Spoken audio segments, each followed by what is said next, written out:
தூத்துக்குடியில் ஊதிய உயர்வு கோரி தூய்மை பணியாளர்கள் பட்டினி போராட்டத்தில் ஈடுபட்டதால் மாநகராட்சி பகுதிகள் குப்பைகளாக காட்சியளித்தன.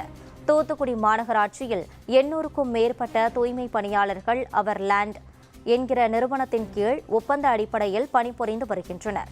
இவர்கள் அரசு நிர்ணயித்த ஊதியத்தை வழங்க கோரியும் கோரிக்கைக்காக போராடிய தூய்மை பணியாளர் சங்க தலைவர் பொன்ராஜ் பணி நீக்கம் செய்யப்பட்டதை கண்டித்தும் பல போராட்டங்கள் நடத்தினர். இதுகுறித்து நடவடிக்கை எடுக்காத நிலையில் மாநகராட்சி நிர்வாகம் மற்றும் அவர் லேண்ட் நிறுவனம் ஆகியவற்றை கண்டித்து அகில இந்திய தொழிற்சங்க மையம் சார்பில் தூய்மை பணியாளர்கள் பட்டினி போராட்டத்தில் ஈடுபட்டனர். ரெண்டு கோரிக்கை தான். தூய்மை பணியாளர் சங்க தலைவருக்கு வேலை கொடுக்கணும். அதாவது முறையா ஊதியத்தை திருடுறாங்க. அந்த திருட நாங்க கண்டிக்கிறோம்.